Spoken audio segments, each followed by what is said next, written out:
Welcome back to Second and Short. It is May 17th, 2024. It's also Friday. I don't know why I skipped that part. I don't know what to do with my hands is the problem because we have mic stands now, and it feels weird when we record at this table and I can move my hands around. I can Tuesday. Hello, brother. Yeah, like I don't know what to do with myself now that we have these Sitting on stands. mine. Your hands? Yeah. Okay, I thought you were going to say your mic stands. No, that's a different short recording. Yeah, that's the Second and Short OnlyFans. Yeah, triple X second and short. I'm gonna be honest. I only ordered these because I needed a display cable and I wanted free overnight shipping on Amazon. I'm being honest. I didn't order these out of necessity or convenience or so that Colin will stop holding the microphone away from his mouth. It's not because of that. It's just because I wanted free shipping overnight. Yeah. And guess what? I ordered these at 8 o'clock last night. They got here at 4 a.m. Wow. Pretty good. There you go. Thanks, Amazon. Yeah, but there's a lot of things going on in sports right now. In the MLB, of course, they're playing baseball, as they do. We got a new stat, all this other stuff. Yep. Ronel Blanco kind of answered our questions. In the NFL, schedule releases are happening. Harrison Butker is happening. He is happening. What's going on with him? We'll get there? Oh, yeah, we'll get there. Okay. Did you not? Do you nothing about no? Harrison Oh, Butker. dude, this is going to be amazing. I can't wait to say this. Oh, no. Okay. Did you hear about Xavier Worthy No. today? No, what did he do? So he had a car stolen from his garage, and I heard the Chiefs, their first reaction was, why did you steal a car? Because, their wide receivers are so good at committing crimes. But Yeah. it was a car stolen from him. It Right probably out of his Rashee garage. Rice. He Yeah, probably stole it. Could have been. it. It's the final week of the Premier League season, which is kind of scary. Chelsea's Kind of picking up forgot. speed, Yeah, too. clearly. You guys are ahead of us in the table right now. which is crazy. Yeah, But we after need- all that shit. We need Tottenham to lose out, though. Both of us did, I think, Yeah, to get the Europa League spot. yeah. So it's interesting because Tottenham kind of probably should lose because Yeah. if they win, Arsenal has a chance of winning the league, Yeah. which is weird. Wow. Just Put saying. that out there. Yeah, could be interesting. Wow. Yeah, a lot of things going on. Obviously, we've got Nathan behind the camera, so we're going to be getting a live questions time today, which definitely Ooh. changes some things. We now have a TV on the wall. That I don't know if that helps you guys, but there's a TV on the wall. So now we're not looking like left of the camera. Well, we are looking left of the camera, but way left. Yeah. Yeah. Anything, Luke? How are you doing? I didn't ask. I'm great. good. Summer break's in full swing now. Yeah. Baseball, obviously, in full Yep. swing now. Yeah, I'm just in a good mood. Awesome. Good mood, yeah. How Yeah. about you? Me too. Yeah, I'm in a Good. good mood. Okay, it's been a busy week for me, like work wise. Yep. You guys can see it if you follow me on social media. I'm in a lot of things right now, and I'm Yes, doing a he lot of is. stuff. So yeah, it's really like this is where we hit the gas pedal. So, Yep. and then we're gonna be in Vegas, in just over a week. That's insane, by the way. Yeah, I think we're gonna do a like 20-minute episode Okay, on Sunday night that'll come out on Monday, just to fill in for that. cool. So I'm gonna bring Oh, the yeah. mics. I'm gonna bring the recorder. I'm gonna bring the camera. Oh, so we're recording in Vegas? Yeah, but just something short, just something simple, Ooh. something real simple. Vegas content, baby. Yes, there. Okay, well, not exactly Vegas content, but there will be content on the day that we get off the plane. That's the content that'll Yeah. happen. Yeah, and that's really all. Might already be sloshed for that episode. Who there, knows? there is a chance. I'm gonna be honest. Probably gonna do it in the airport on the way there. Yeah, definitely. Not a big fan of flying. Really? No, Ooh. no. Need to get you some Delta 8? No. Sorry, I'll just wait till I'm there. Get something better. Yeah. Okay, let's see. You ready to get in the MLB? I don't think there's anything else we need to address before we No. get started. I think we're good. Okay, well, we got a new advanced stat, and it's Oh bat my speed, God. and I'm so excited to talk about it. Yes. Nathan, pull up the PowerPoint. Show it to the people. Okay, now pull it up. Come on. You got to put it on the right. Yep, there we go. Okay, here we go. I put this PowerPoint together last night while I was just chilling, watching Y'all some have to be sport. watching Bat on speed. YouTube. Y'all have to be Yes, watching go watch on the YouTube for right this. now, or you're really gonna be Yeah, confused. fuck Apple Podcasts, fuck Spotify. Please Yeah. go watch the YouTube video. Yeah, and while you're here, like, subscribe, comment, turn on post notifications, All follow that us on stuff. all of our social media accounts, all those things. Yeah, bat speed. Clearly, look at the pictures. That is bat speed. Yeah, bat and speed, twice. All right, next slide. What does it mean? Whoa, Pretty cool transition. that was pretty Dude, cool. trust me, I learned how to use PowerPoint at a young age. I think we all did. And I think I still use the same tactics. Okay, what does it mean? How fast a baseball bat moves, idiot. Duh. Okay, but actually, this is the MLB's description. Since different parts of the bat can move at different speeds, an individual speed or swing speed is measured at the point, from 6 inches from the head of the bat, what is popularly called the sweet spot. A player's average bat speed is the average of his top 90% of swings. What does it say? A fast swing is 75 miles per hour. Yeah, there we go. Okay. A swing squared up rate compares how much exit velocity was attained to how much potential exit velocity was possible based on bat speed and pitch speed. So super advanced shit when you're looking into it and like how they're actually tracking it. Next slide. Other new stats that come from this. You get a blast. A blast is a swing that squares up the ball and does so on a fast swing. So it has to be in that sweet spot, and it has to be on a swing of over 75 miles per hour. Swing length tracking, which is the sum distance traveled by the head of the bat in XYZ space from the start of data until contact point.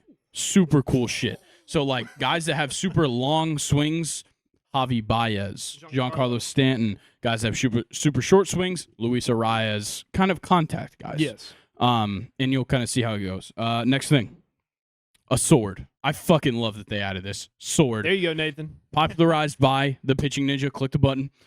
By the pitching ninja is an expression of the art of forcing a batter to take an uncomfortable, awkward swing. Obviously pictured on the right, Rob Friedman, pitching ninja. Yeah. Shout Shout out Trevor Bauer. Yeah, shout out, I guess. Yeah. I got the mic in my way. All right, next. Cool ass transitions. I'm good at these. Okay, who is good and who is bad at bat speed? Good old Mike Stanton. Very good. He's the Put him in best. Marlins? Yeah, it's Mike Stanton. Oh, not the other Stanton. It's the same guy, but his name's Mike. Oh, okay. His name's actually Mike. Okay, nowhere close to the best. Second best. Oh, wrong picture. We all know what that's from. Yeah, no, like Oneil Cruz, I can't explain. Well, actually, I can't explain because we're going to see the graph later. But you can't understand how far away Giancarlo Stanton is in first in this statistic. It's crazy. It is ridiculous. Okay, next. Literally the worst. Out of the top 200 qualified batters, he is the worst, and it's Luis Arias. Yeah. Crazy. Yeah. Because it kind of starts to show, like, okay, you don't necessarily have to have great bat speed to be a good player, and you don't necessarily have to have great bat speed to hit for power either. True. Yeah. So it's very interesting. Well, your key here with this stat is wouldn't the better players be the shortest swing, highest bat speed? But that's also like an opposite ends of the spectrum. 'Cause Exactly. usually your shorter swings are slower. Yeah, you can't get that high of bat speed on a short swing. So there's a happy medium here. There is. And you'll start to notice that if you start looking into it. So let's bring up some graphs. We have our first graph. I believe that one's just bat speed. Fast swing percentage. Giancarlo Stanton, all the way up there in the top right. I know it's kind of hard to see, but Giancarlo Stanton is all the way up there. Yes. Pretty much. He never swings slow. He never swings under 75 miles per hour. Big Daddy hacker. Yeah. Luis Arias is literally last. I told you. Wow. And it's a trend. Okay, next. I don't know what any of these are, so Nathan, you might have to read these. Okay, number of blasts and average bat speed. I believe that's Javi Baez on the right. I don't remember at all.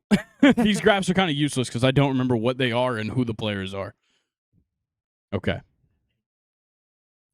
We can't see your cursor on this side, so it doesn't matter. Okay, next. Another one. Don't know what it is. Okay. So that is the Javi Baez one. That is Javi Baez on the far right, Big 100%. Whichever one's whiff rate, he's the farthest. Gotta be. Okay, I don't know, man. Go next. The next one is actually easy to interpret. This is just bat speed by age. Wow. So it's kind of interesting. There's just a big hike up in like, what is that, like the early 30s, right? Very interesting. And then a huge drop off to where there's nobody that age. All right. No more graphs. Now we get movement tracking, and this is your 3 Yankee superstars. Click it. Hell yeah. That is Soto's swing. That is That's what we're capable of incredible. now. And you can see where the bat starts, where they come through the zone. Like, it's insane what we're able to see now. What the Yeah. hell? So this is the capabilities that we get out of this, which is super cool. And I think it's great for hitting coaches in particular. And this goes back to the point of where, especially for making a podcast, it's so easy to talk about the sports that have so much data, but baseball is just leaps and bounds in front of everybody else when it comes to this. And because it's so outcome heavy. Yeah. You don't get there's not an outcome to every single NFL play, at least that's statistical. Like there's not like this numbers you can associate with all of these things. So here are my immediate takeaways. I really don't think we need this. I don't think we need this stat, but I don't hate it at all. It doesn't really mean anything because the best players aren't the highest or the lowest. So like it's not like it's super important to have a super high bat speed because Giancarlo Stanton isn't the best player ever. And Luis Arias isn't the best player ever. It's probably more difficult to increase your swing speed than to just get better at baseball fundamentally. Yeah. Like, I think there's other things you can do that are much simpler because, like, if you look at, like, obviously it's huge extremes between Luis Arias, whose average bat speed I think is like 68.5, and then Stanton, who's at like 80. Yeah. But it's not a huge difference between Ronald Acuna and Oneil Cruz. Yeah. And Ronald Acuna is way better, and his swing speed is lower. Yeah. Significantly. Yeah. So it's like, it probably is just easier to get better at something else in your game at the plate than getting your bat speed to be better. Nathan? As somebody who coached all ages of baseball myself, from 9, 10-year-olds all the way to 17, 18-year-olds. Get a load of this guy. Yeah, big coaching guy. I was always somebody, I couldn't swing very fast and hit the ball very hard, but I knew how to put a ball in play and get to first or maybe second if I could. It's not always about swinging as hard as you can. A lot of times it is about just making contact and putting that ball in play, which Luis Arias is one of the best at. I mean, last year he had, a bajillion singles and added like 500 basically. Yeah. Because he just swings the bat in a controlled manner and puts the ball in play and makes you have to get him out. Whereas Judge, Stanton, even Soto are hitting the ball really hard. Well, a lot of times you swing really hard, that ball goes straight up, that ball goes straight down, that ball goes right at Or somebody. you miss really hard. Yeah, or you miss really bad and you have a high whiff percentage. Yeah. So it's not always about it. And I like what you said about it's easier to just get better at baseball. Yeah, it's to just easier swing to harder. switch up your approach at the plate. It's easier to work on your plate vision, work on your plate discipline, than to just somehow swing the bat harder or swing the bat faster. Because the only way that you can immediately swing a bat faster is to go with it's not hitting the gym. It's literally just getting a lighter bat. But a lighter bat means you're not going to get as much exit velocity on it. So it's like it just I don't know how I feel the need for this stat is, but I do think it's an interesting thing to see, and I like what comes out of it. I don't care for average bat speed, but I care for like swords because that's a big deal. If you're looking on the pitching side, I think we need to more interpret it from the pitcher side than the hitter side. But also, if a guy, is is super low in strikeouts and he's super low in swords, that means he's got a really good approach at the plate. Yeah. But if you're low in strikeouts, but you're also getting swords, it means maybe you aren't going to 2 strikes a lot, but when you are, pitchers know what to do to you. Yeah. So it's interesting. See, I like the things that we get out of my it. rebuttal to both of y'all, though, and I'm just kind of throwing out an argument to cause some bit of discussion, but wouldn't your higher bat speeds and your power guys that's how you get signed out of the minor leagues, is it not? It can be. So I'm saying, I guess what I'm saying is I understand the idea of it's probably easier just to get fundamentally better at baseball than to just increase your bat speed, but I feel like for younger guys, bat speed and power hitting is a little bit more attractive when it comes to getting signed. I don't know about that because you got to remember what scouts are looking for compared to what we look for in a good baseball player. That is true. Because what we look for in a good young baseball player is, can he hit for power? Does he have elite bat speed like these elite players in the league? But what a scout is looking for, in from kind of being around some prospect scouts in my time now and kind of understanding what MLB scouts are looking for a little bit more. Just good at bats, plate discipline. Yes, you could go 0 for 0, and they're gonna like something that you did. Yeah, because you got 3 walks out of it. Yeah, that's the thing. But they might like that better than a guy that went 1 for 4 with a huge fucking dick shot home run and 3 strikeouts. Yeah, or an at bat where he gets struck out, but it was 8 or 7 pitches. Exactly. Yeah, so I think you can value bat speed because it's intangible. I think it's just something that comes with how you're built. It's not really something you can change all that much.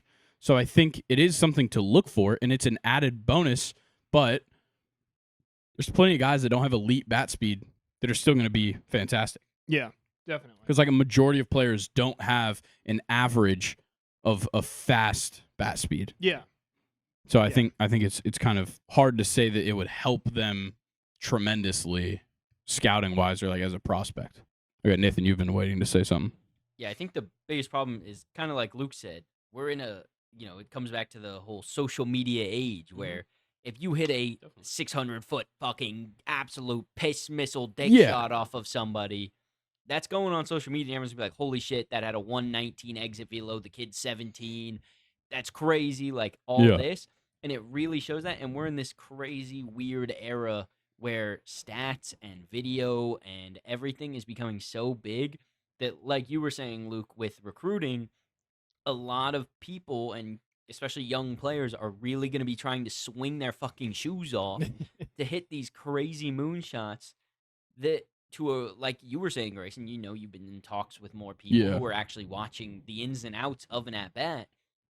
These scouts probably don't give 2 shits that you just won 500 feet at 17 years old because you swung at the first pitch and it wasn't a great pitch. You just happened to get a hold of it and take that thing forever, or the pitcher messed up and threw kind of a meatball and you got lucky more than, yes, you took advantage. Great, that's cool. You can take advantage of a bad pitch, but can you work in it bad? They only saw 1 pitch out of you. They're writing that down as cool home run. They're not writing that down as and I'm sure they're still gonna write down fast hands even through the zone, blah blah blah. But earlier in the season, on the podcast that I'm doing with Lake Point, I was talking to Ian Smith from Prep Baseball Georgia, and his performer of the week. This guy went to 123 games this year, or maybe even more. High school baseball games this season. He saw tons of baseball every single week, probably watching 4 or 5 games a week at least. In 1 week, the best hitting performance he saw was a kid that went 0 for 0 with 3 walks, 4 stolen bases, and 3 runs scored. Wow. So it's you don't have to show something at the plate with the bat. you can show something off at the plate and not even touch the ball. Yeah. This kind of comes back to a bunch of other sports where they say that, a lot of the best stats are the ones that aren't in the stat sheet. But the problem is now baseball has everything in the stat sheet. Exactly. So it's with basketball, there's no stat for how many screens you set as a big man. Well, there is. Well, some people are tracking it, but we don't see it in the box score. No one's keeping track of that on a day-to-day basis as a random fan. You're not keeping track. You're not like, oh my God, Nikola Jokic isn't setting screens today. What the fuck?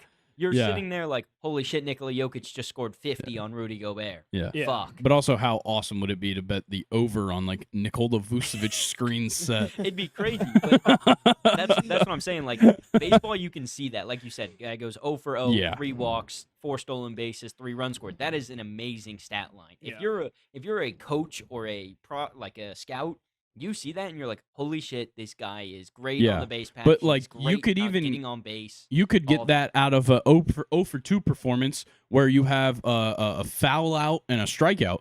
You could still get that same review. Yeah, exactly. Because you did something right.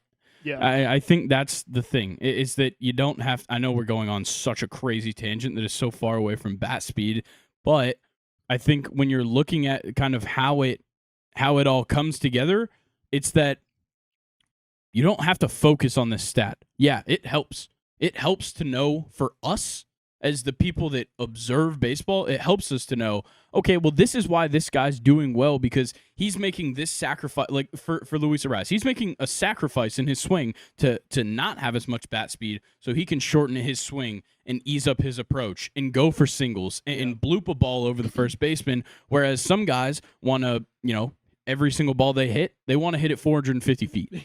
Yeah. So I think that's kind of where this comes to, is like, you don't necessarily have to be good at this stat, just like you don't necessarily have to be good at any stat, as long as you're good at the other ones. Yeah. I guess it all comes down to, for me, this stat is more fun than it is useful. I think so from a fan's perspective, yes. I think from a hitting coach perspective, this is super useful because of like what we saw with that Judge, Soto, and Stanton graphic. Yeah. Something like that is like giant for a hitting coach. Oh, yeah. Especially Big for time. guys. I think the biggest point of importance that kind of modeling is going to bring in is like a guy that's cold. Yeah. A guy that like Ronald Acuna right now. Go in with the hitting coach and watch the video of his swing last year compared to his swing this year. He will figure out what is wrong, or they will figure out what is wrong, and they will fix it. Yeah. That's the best part about this stat to me, is what it brings along with it. For sure. Yeah. Okay. That's it for bat speed. I think that was a fun discussion. Yeah. I like that. That was fun. Yeah. It's a cool stat. It Yeah. really is. And shout out Baseball Savant for coming up with a new stat. Yeah, that's insane. Yeah. That was Yeah. incredible. People don't just come up with new stats all the time. So No. that's pretty fun to have. Okay. Like I alluded to earlier, all of our questions were answered by Ronel Blanco. And they were all in his glove. Actually, all over his glove. He got sticky stuffed. Oh, that sounded weird. He got caught for sticky stuff. He was busted for sticky stuff.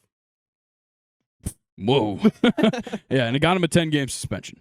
So that's why he threw a no-hitter. That's why he almost threw another one. That's why he's been the most consistent pitcher in that rotation. And that's why he's this no-name that came out of nowhere. And Exactly. Yeah. He was cheating. Exactly. I'm glad that we could all figure it out. Domingo because Germán decided to beat someone up instead of getting caught for cheating for his no-hitter last year. That's true. Take away from the sticky stuff. Yeah, and he was probably drunk. He was. Aaron Nola had one hell of an outing. Yeah. He took a no-hitter into the 6th inning, lost it in the 6th, and then just decided to do something more rare than a no-hitter, which was record a 3-pitch inning. There's been over 300 no-hitters in the history of the MLB. He recorded the 202nd 3-pitch inning in MLB history. Yeah, it was super short inning. You know how fucking pissed the guys that call that game must be. Right? Yeah. And even more pissed the guys that produce that game and have to run those commercials, because they like to take the break when the guys are just going, and they got fucked. Okay. Thanks, Aaron Nola. Yeah, and then he completed the complete game shutout, which was awesome. So great job, Aaron Nola. Craig Counsell was ejected for the first time as a Cubs manager, and it was by the first base umpire in an away game. So he was like 200 feet away from that umpire. Wow. And it was on a check swing by Acuna, which was called a ball, and it was a ball. He did not break the plane. That's how the rule works. You can hit the plane, you can't break the plane. It was a ball. He didn't swing. But Craig Counsell gets ejected just for like kind of saying something towards the first base umpire that made the call and like putting his hands up in the air. That's it. And you could fucking tell the instant that first base umpire threw him out. He was so fucking scared, dude. He got some like post power trip clarity. It was so obvious. Like he's like. He's just like fucking oh shit. And then Craig Counsell comes out of the dugout and walks up to him, and you can just see him, and he's just like. It's hilarious. Yeah. Look at that bitch. He's trying to look away, dude. He's trying to look like he throws him out. And then watch when the camera comes back to him, he's just like looking around the stadium. It's Come on. so fun. If you're gonna throw And it's someone out. such a long walk, too. Oh no. It's so good. It is so good. Oh my god, the robo-umps are so incoming. Yes, dude. And Wow. look at him. Look, he's got his hands behind his back. He's like a little kid in like a elementary school classroom. Just Yeah, like he knows he broke the rules, Craig and the teacher's Counsell's walking not up to a him. threatening manager compared No, to some of the other no, guys. he's not. But we're terrified right here. But dude, like he looked so goddamn scared, dude. Oh man, That's amazing. yeah, it was hilarious. Also, Ronald Acuna got picked off for the third consecutive time after reaching first Oh, no. safely. Yeah, that was obnoxious because he won't dive back into the base. Yeah. It bothers the fuck out of me every time he does it, and he typically gets away with it, and then he just didn't 3 times in a row across 2 games. But also, while that game was going on, me and the boys were hanging out, watching the game, doing the 999 challenge at the What house. is the 999 challenge? Oh, boy. Do I have to tell you about this? I'm going to enlighten you on so many fun things today. Okay. The 999 challenge is where you sit down. Typically, this would be at a game, at a baseball Okay. game. We did it at home. There was like 4 of us. We grilled off like, what is that, 36 hot dogs? Yeah. And so we had every inning for a 9-inning baseball game. You have to, or throughout the game, you consume 9 hot dogs and 9 beers. And you have to finish a hot dog and a beer every inning, but you can't start until the top of that inning starts, and you have to be done when the end of that inning happens. Damn. Yeah. Wow. So if you're doing a 999 challenge and Aaron Nola gets a 3-pitch inning, you're like Well, destroyed. no, because you still have the other half of the inning. Oh, so it's a full inning. But if it's the bottom half, you'd be really fucked Yeah. because you can't like race through that. It's really tough. We all got through it. Wow. No words to be said about what happened after. At least you're eating. Yeah. Not drinking. Yeah, Not too exactly. irresponsible. No, and like, dude, hot dogs were maybe the easy part.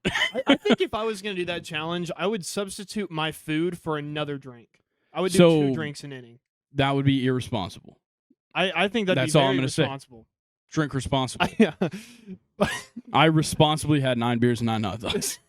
Responsibly. Yes. Yeah, but it was a lot of fun.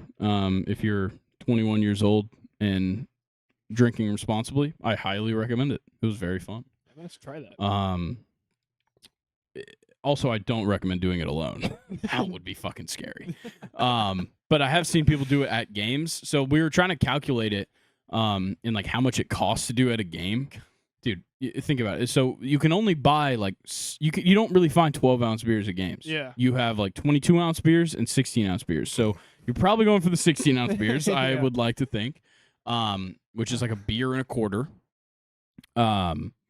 And I think if you were paying about $8, $12 a beer, which is kind of normal rate, Yeah. somewhere around there. I think we said $10 a beer. So you'd be buying $90 of beers. And then each hot dog typically costs like $4.50, I think, was what we found.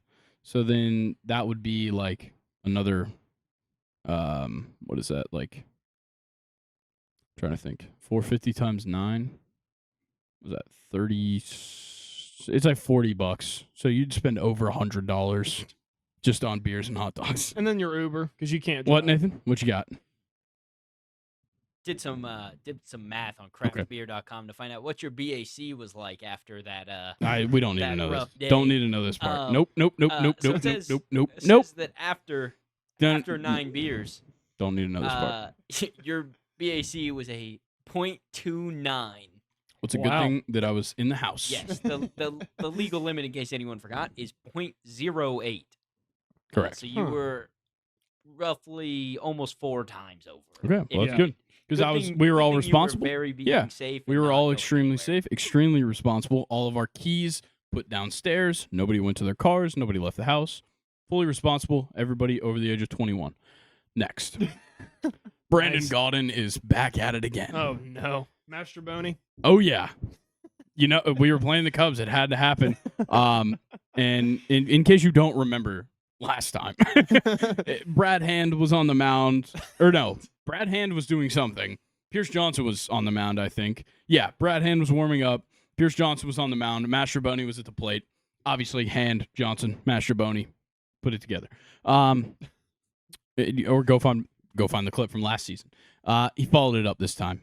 Brad Hand, no longer brave. I'll actually just read his straight quotation. Brad Hand is no longer here. Pierce Johnson's on the IL.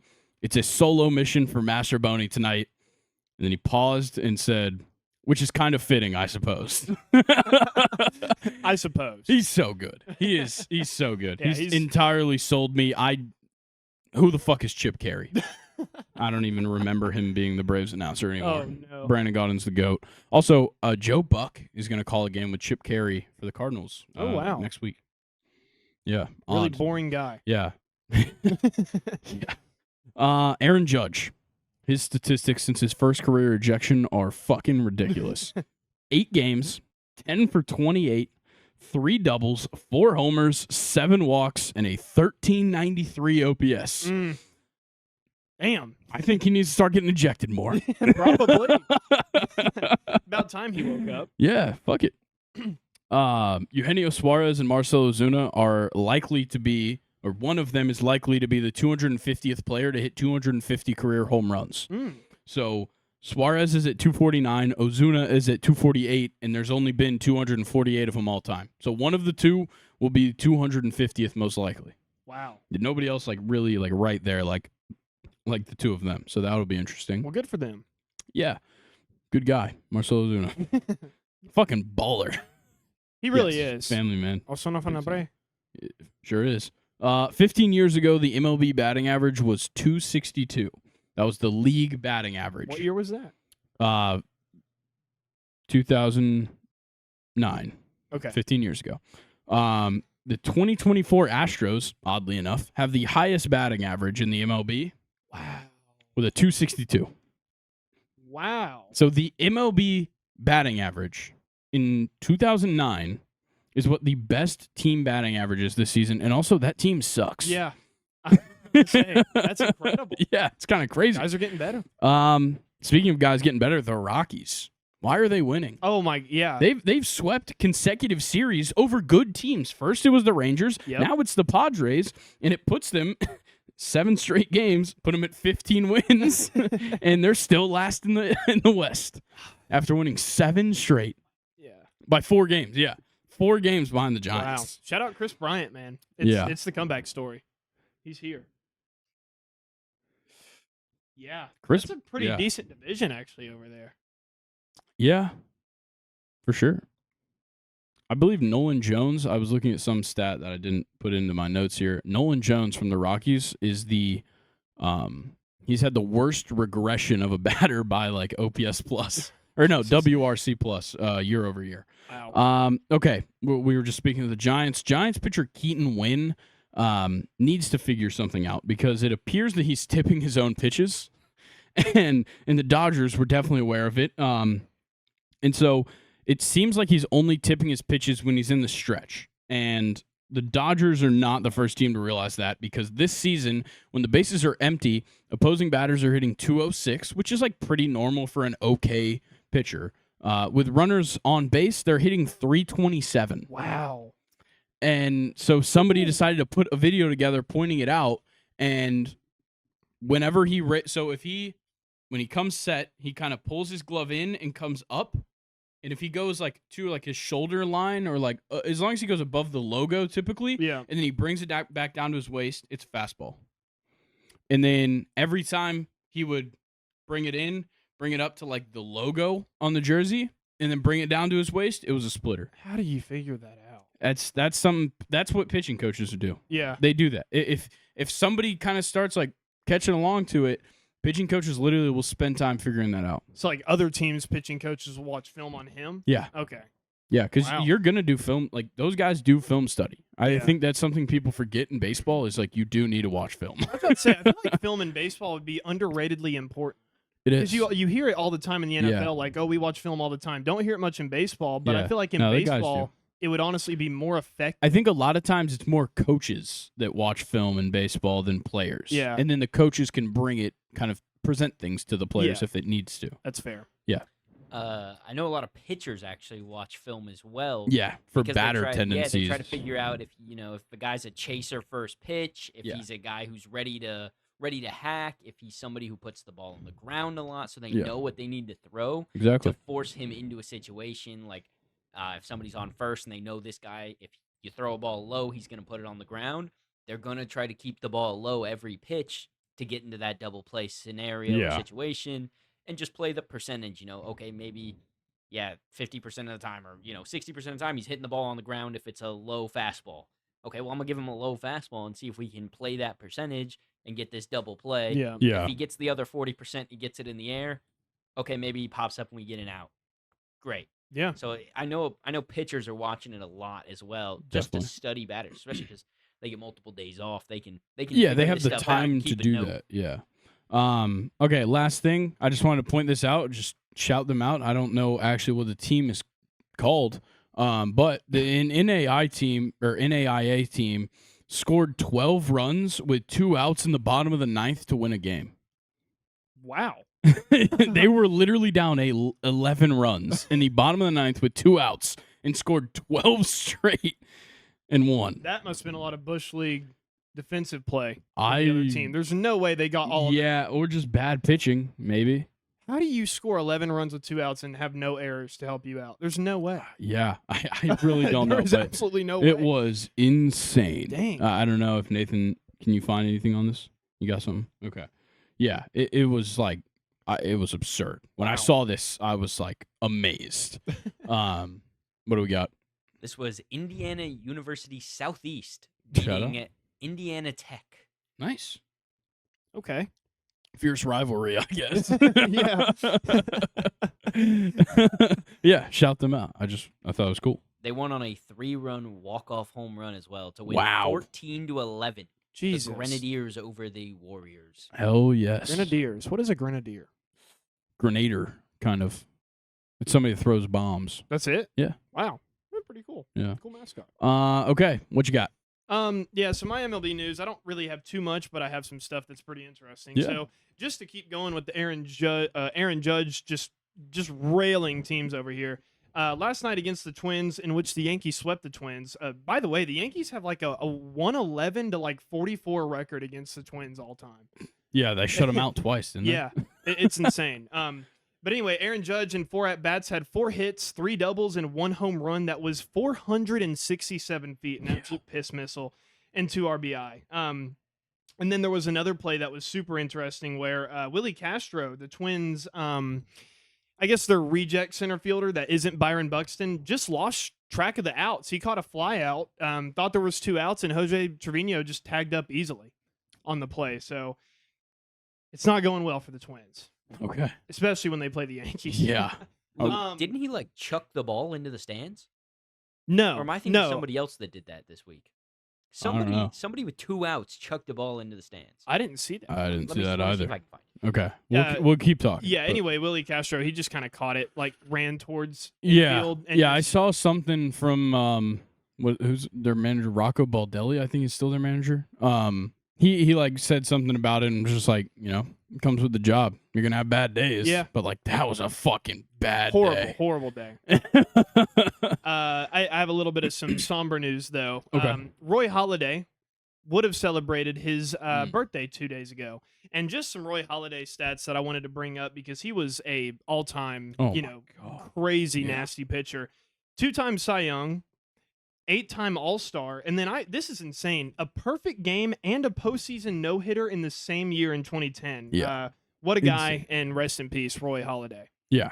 Absolute dog. Let's see. Cool little classic stat that I have here. Nolan Ryan had 198 career non-win quality starts. He was 0 wins and 107 losses with a 2.27 ERA. Wow. Or 2.27 ERA. Crazy. That's some Jacob deGrom shit. Yeah. Right. And then I'm sure you and Colin talked about it a little bit on Monday's episode, but I wanted to go into the Paul Skeens debut a little bit more detailed. I had some cool stats from it. One cool thing was Steven Strasburg made his debut 14 years ago. The leadoff hitter was Andrew McCutchen. He was also the leadoff hitter for Paul Skeens' debut. That's awesome. Yeah, gotta love Kutch. Also, the Pirates commentator did some Collinsworth Mahomes glazing for Paul Skeens, and I'm going to read. I'm this not quote. surprised. Yeah, I'm not either. Here, this is him talking about Paul Skeens. So we have regimented, disciplined, focused, driven, mature beyond his years, attentive, reflective, poised, respectful, confident, a competitor. Just suck his dick already. just suck his dick already. So that was pretty funny. Shout out Paul Skeens, though. What a debut against the Cubs. Nathan, what do you have? It was also Willie Castro. It was actually the next batter who flew out to him for the third out. He chucked the ball out of the stadium from center field. Oh. Nice. Apparently he was quite pissed after Makes fucking sense. up. Literally, next batter flies out to him again, and he turned around, chucked it out of the stadium, then ran back to the dugout and went down to the clubhouse. Was not removed from the game, though, surprisingly. Because if I was his coach, that motherfucker should stay in the clubhouse. Yeah, definitely. Or get on the bus. Just get back on the bus, head to the airport, go home. Dang, I talked about Willie Castro like in 2009. I thought we were moved on. Anyway, my last point was the Joey Gallo trade for the Yankees came full circle because Clayton Beeter completely destroyed him in an at-bat. Yeah, I saw that. Strikeout while Joey Gallo was rehabbing in the minor league. So and just to end my MLB news, fuck you, Joey Gallo. Nice. Yeah. Awesome. Well, yeah, I think that's all the MLB stuff we've got. A little bit of NFL stuff. Obviously, the schedule release happened, but for all the schedule release stuff, come back on Monday. Me and Colin are going to go through, pick our favorite matchups throughout the year, pick our favorite schedule release videos from this year, all this stuff. I know we're going to talk about college football 25 for a little bit at the end of the episode because I'm pissed. But for the NFL, before we get into schedule release stuff, the Giants will be featured on Hard Knocks. It's going to be interesting. Yeah. I don't know how I feel about that one. A lot of maybe quarterback turmoil in that one, maybe? Maybe? I don't really know. I don't know what the interesting storyline is going to be. Yeah. Because there was clearly a storyline for the Jets last year. For sure. In prior years, the Lions obviously had a storyline. So it's like, I don't know. It's kind of weird. Yeah. Like the Dolphins had a really good midseason. The Cardinals the year before. Yeah. Kind of all really good ones. But I don't know what they're going to talk about with the Giants. Falcons. Hard Knocks for this season? The Falcons would be so interesting this offseason. That would be pretty good, yeah. That'd be a good one. I don't know who else. Maybe Baltimore? Yeah, I think they're too good. Too good for Hard Knocks? Yeah, typically you want a team that's like not done well. Yeah.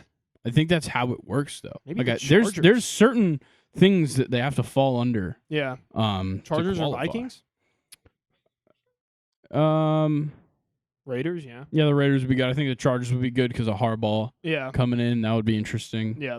I think there's a lot of teams that would be good. I don't know what the allure is for the Giants. I don't okay, should we go ahead and talk about Harrison Butker so we can enlighten Luke about what happened here? Please okay, so tell me. Harrison Butker, obviously the kicker for the Chiefs, has been for a long time. Great kicker. Great guy on the field. Bad guy.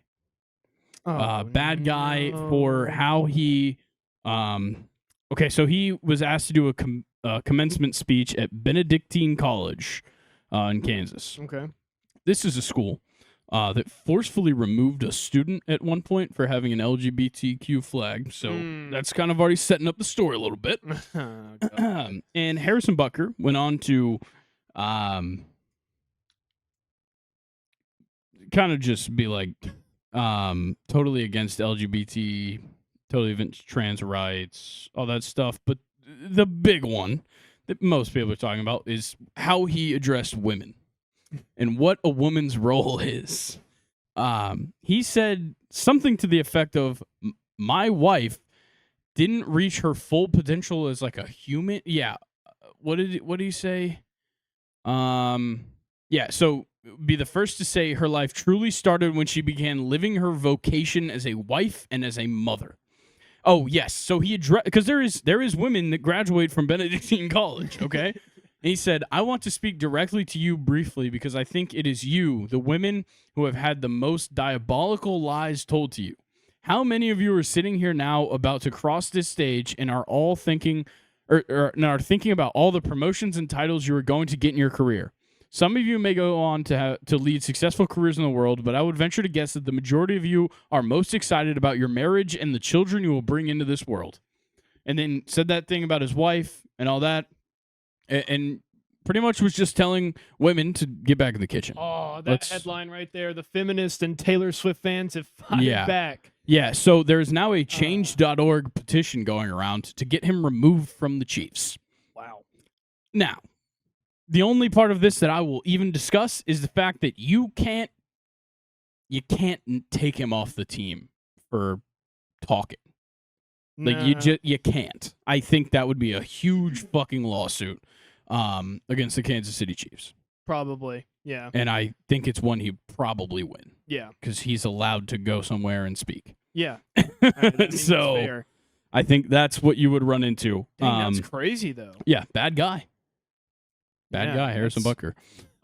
Jesus. Great kicker. You can't take that away from him. He's great at what he does on the field. Bad guy. And, like, easily could have chosen not to do this. Yeah. You know? Wow. I'm sure the Chiefs' PR team is so fucking mad. Yeah.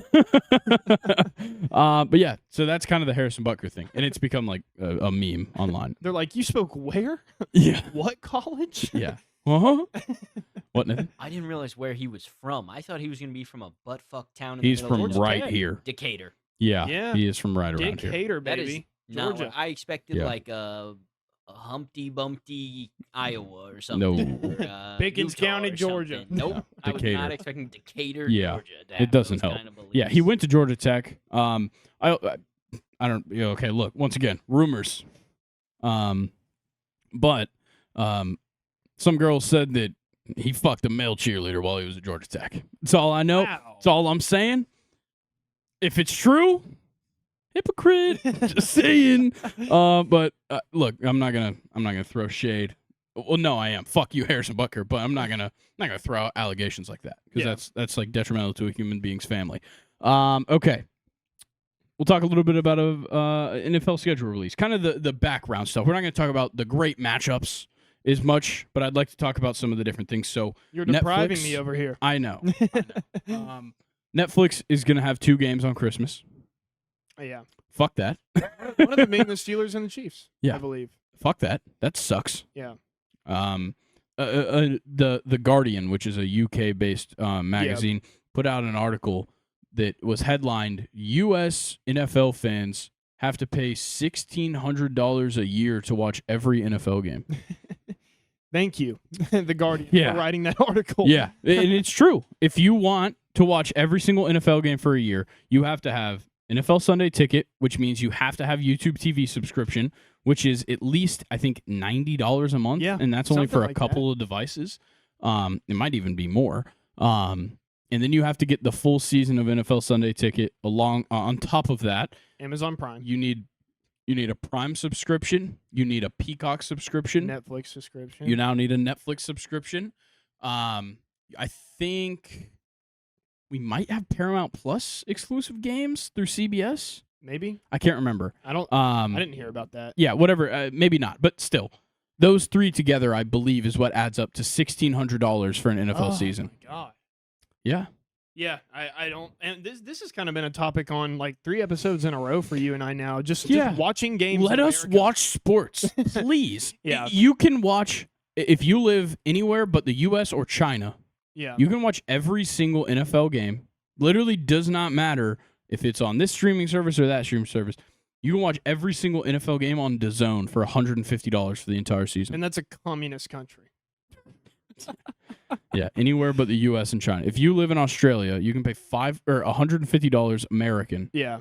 And watch every single game. Oh wait, I thought I was calling China a communist Yes, country. they are, but you can't watch. Okay, so what country did you say you could? In Australia, anywhere but the bad. U.S. and China, you can buy a DAZN subscription for $150 for the whole season and get every single NFL Okay, game. I misunderstood. Yeah. Which That's is crazy. Absurd. Let's see. Panthers, no primetime games. Only team.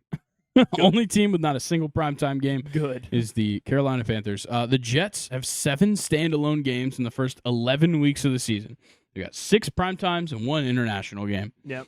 So you have week 1 at the 49ers, Monday Night Football. Aaron Rodgers taking on Leonard Floyd, who tore his Achilles. Wow. Literally the guy that sacked him and tore his Achilles, he'll be playing against on Monday Night Football, week 1. So watch Monday out. Night Football again. Yeah. Too. Yeah. Wow. Week 3, Patriots, Thursday Night Football. That sucks. I'm not watching that shit. Nope. Week 5, Vikings in London. Definitely will watch that. It's morning.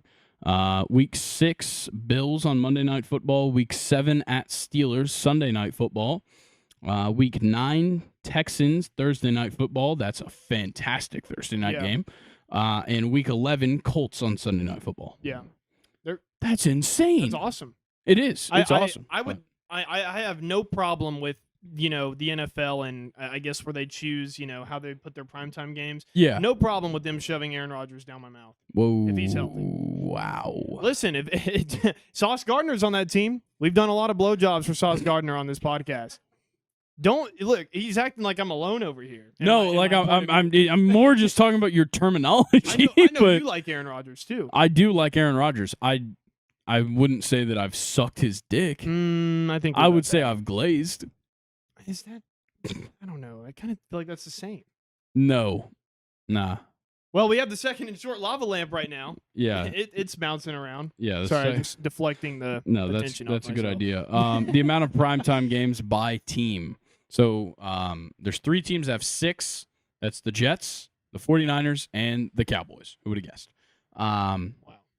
And then after that, a shitload of teams have 5. Kansas City, Buffalo, Green Bay, Detroit, Cincinnati, Baltimore, Philly, Miami, and the Los Angeles Rams all have 5 primetime games. Houston, Pittsburgh, Tampa, Seattle, Atlanta, Cleveland all have 4. The Giants, Bears, Chargers, and Saints have 3. The Vikings, Raiders, Commanders, Broncos, Jaguars have 2. The Colts only have 1, which is kind of surprising. Anthony Richardson, kind of everything with that team. That's surprising. New England, Arizona, and Tennessee all have 1, and then Carolina has 0. Wow. Yeah. I do have to bring up the Chargers schedule release video because it does kind of relate to the Harrison Butker thing. All I care about is the 2 top moments. 2 top moments for when they released Chiefs on the schedule, or when they revealed Chiefs on the schedule. I think for the first or second one, it was Travis Kelce. They made it all the Sims. Okay. And it was all the Sims. And they had Travis Kelce, and then he meets up with Taylor Swift, and they walk outside and get in her private jet. Funny, whatever.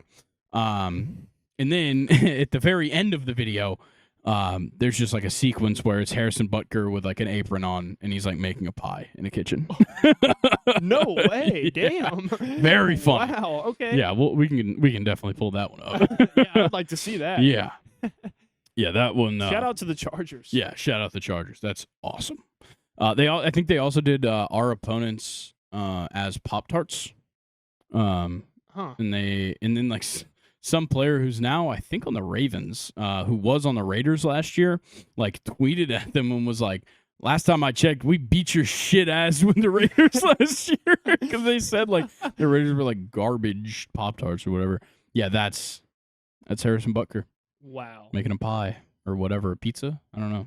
Huh. Okay. How the turntables have turned. Yeah. Fuck you, Harrison Harrison Butker. You're a sim now. Making food. Okay. Yeah, that's kind of all I have. Do you have any like fun fact things, or you just have like matchups you really like? Yeah, I actually do have a fun fact. So for this Brazil game, I think it's week 1, Packers-Eagles. It's the first NFL game that'll be played on a Friday, which I found out today. That's going to be kind of weird, but it's going to be kind of cool too. It'll and I think the reason they're allowed to do that is because it's not being played in America. Because Friday nights are protected for high school football. Oh, okay. And then Saturdays are actually protected for college football until a certain point in the year. That's why we get Saturday games later in the year. So I think the only reason they're allowed to do this Friday night game is because it's not being played in the United States. Well, it's the first Friday game since September 18th, 1970, when the Cardinals and the Rams played each other. Been a long time. Definitely. That's very cool. Yeah. Okay.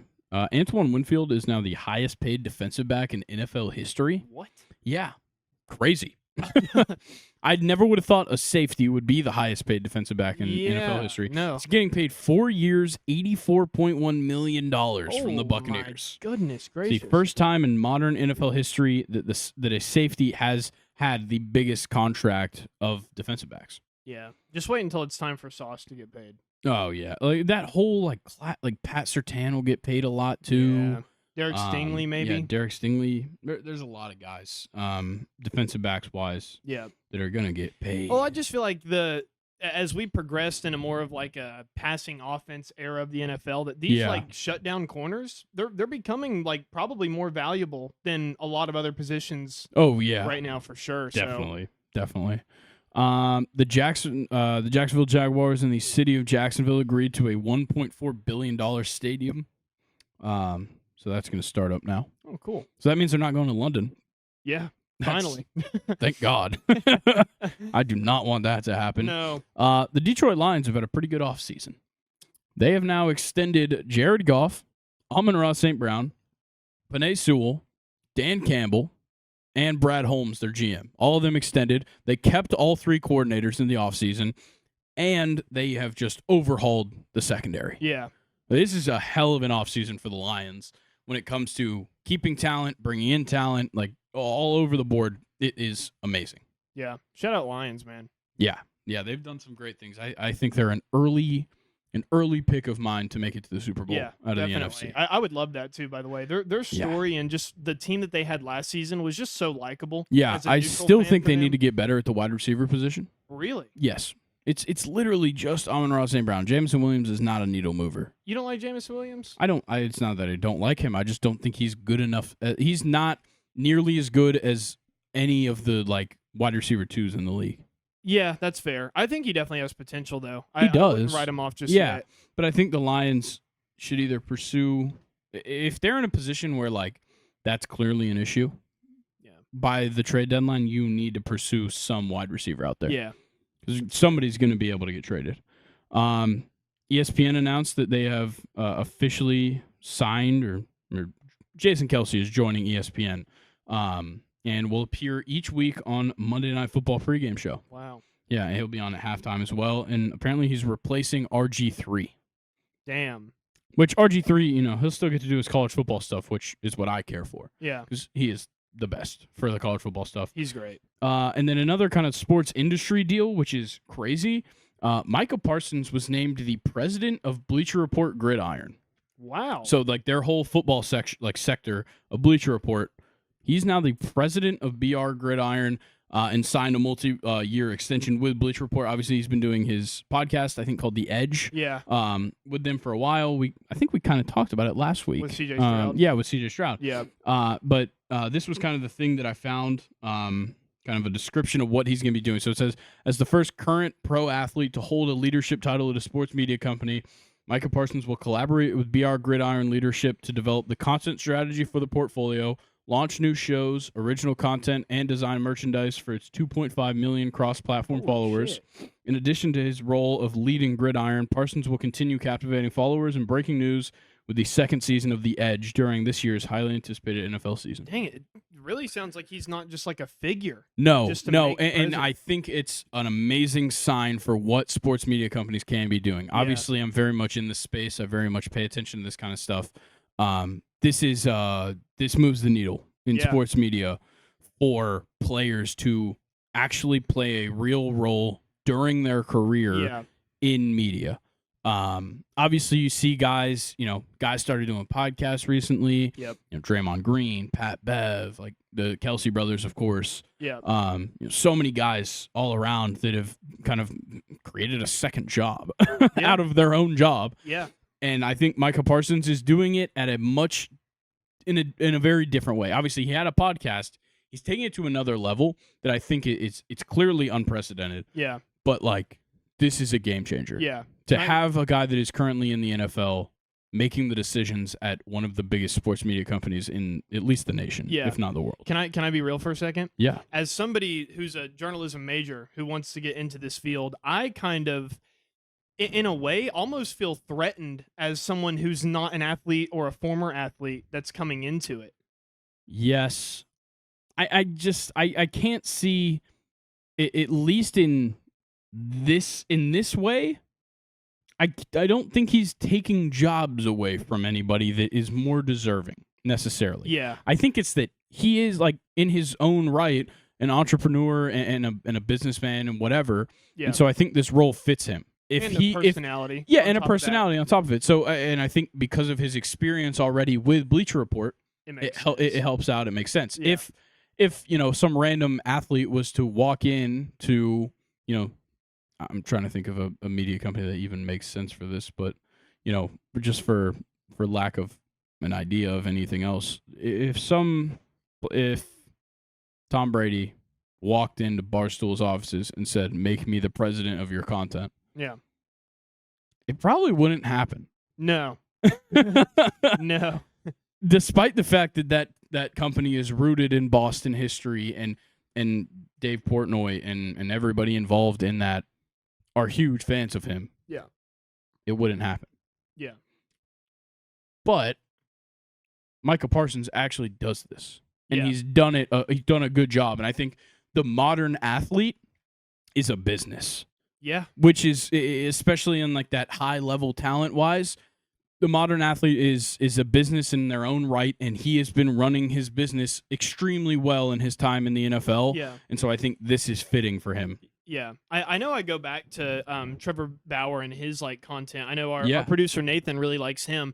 I kind of wish that more athletes would try vlogging more so than a podcast. I think it's hard because some athletes don't want to show that part of their life.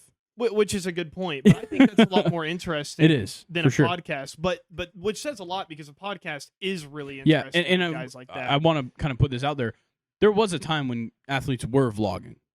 Trevor May was vlogging for a while.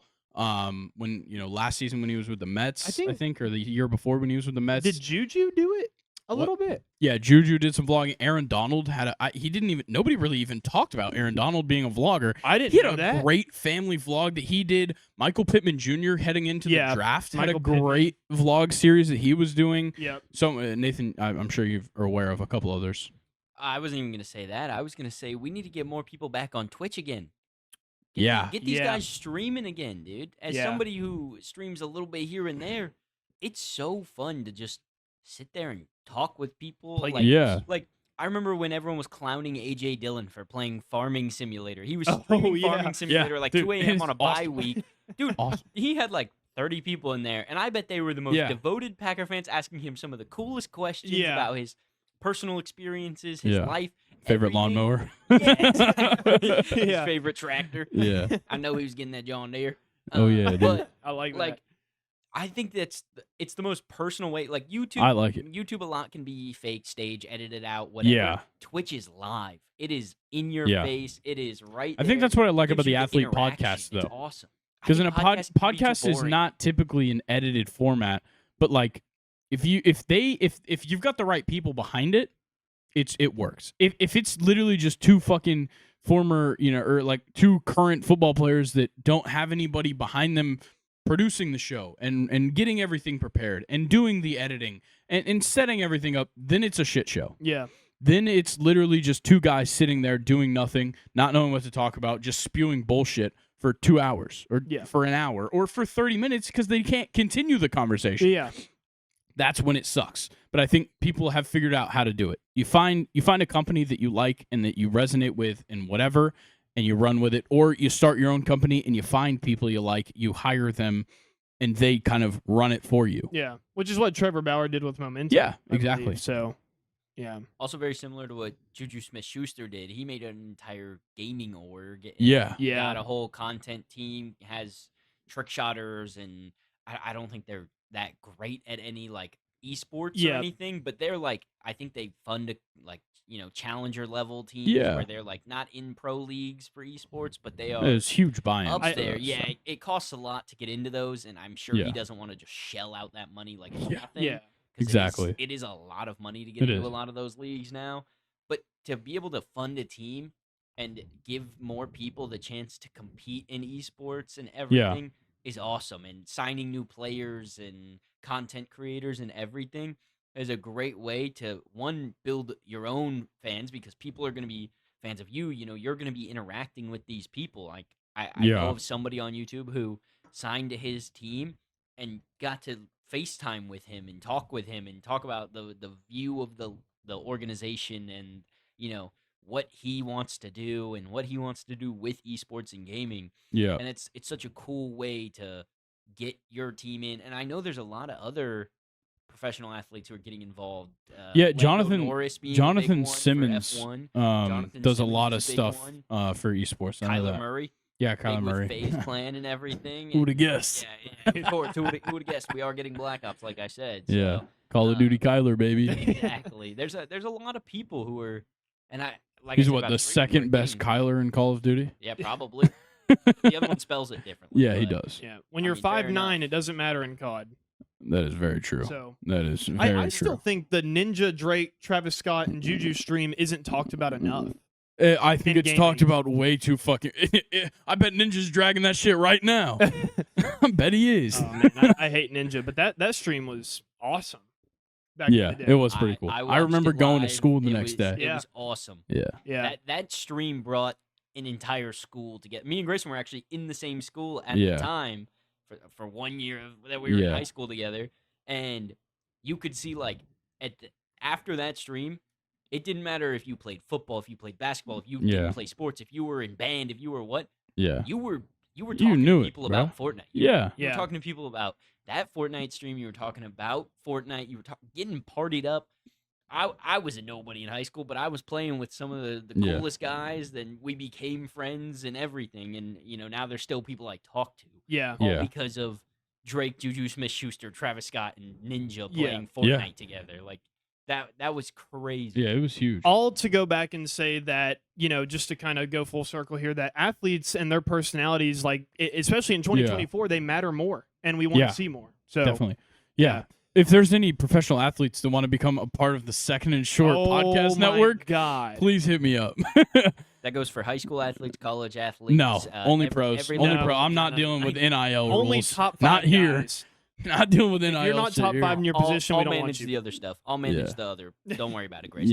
I'll handle the college kids in high school. No, that sounded. Whoa, I won't handle those. You can handle college kids. Yes, not I can high handle school. the college athletes and making sure that they are well represented and posted on the Second and Short pages. Okay. I'm sure I can find a lawyer to do that. I got friends. Lame. I got friends that are in law school. My roommate's in law school. Yeah, I was about to say, we literally know somebody who's close to finishing law school. All right, they can write the contracts and shit. I'm trying to brainstorm. Okay, who are some athletes that we could get? Who's attainable? Eric Kratz? No, he's part of what is that one called with like AJ Przinsky we could and all probably that? manipulate a translator and get one of the people who don't speak English. Ooh, that's that would be true. That's awesome. true. Ipe Mizuhara. Yeah. Let's get Ipe Mizuhara on the team, and then we'll start finding some people. Oh, dude, we might be able to get Murakami. Oh yeah, Munetaka Murakami. He's going to be over in 2025. Just the fastest player to ever hit. What was it? 250 home runs. He's 24 years old, and he's 24. What? Yeah, he's got 200 career home runs. Damn. He'll be Luke, posted to the MLB in from 2025. Trevor Bauer's vlogs while he was in Japan. He played against him a couple times and actually talked to him about his like hitting approach and everything. Munetaka Murakami is a dog. Yeah, I'm thinking more along the lines of like Ere Adrianza. We could probably get him. We could get him a pod. Yeah. Yeah. Like that. We could probably talk to some guys in the whatever. Who's like the backup the center for the LMB. Falcons? We could get Heaney Hechavarria. I know he's playing in the LMB right now in Yeah. Mexico. Wow. I'm sure he could use a little extra cash. We don't have much to give. No, we have none actually. We could probably shell We have over no- a T-shirt. We don't have T-shirts, but Yeah, I There's- can make a T-shirt. and yeah, get- we could wait a shell minute. over No, a T-shirt. There's this one guy. He's not in the MLB anymore. I think his first name's Wander. Oh, nah. No, No, I don't- think you're not thinking of the him. wrong guy. Wrong guy. Okay. You're well, thinking of Vidal Brujan. Yes, Vidal Brujan. Yeah.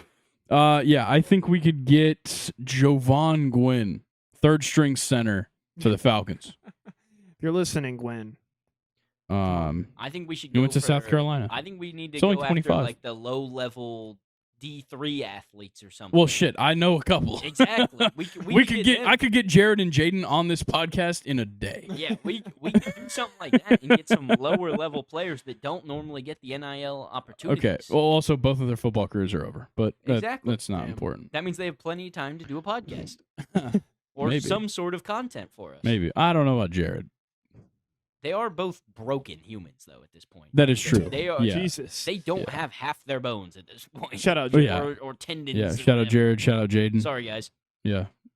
Jaden, good luck with your surgery in like a couple days on your meniscus. Mm.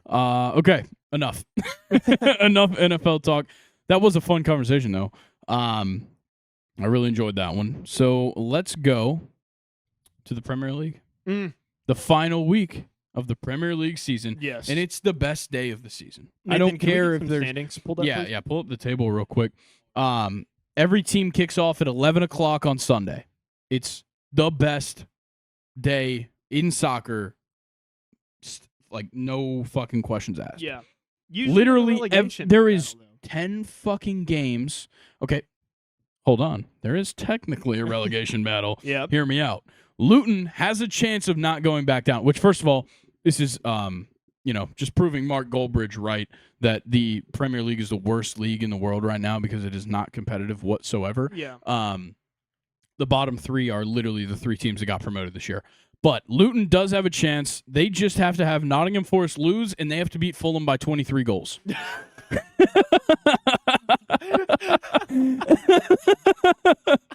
That's all.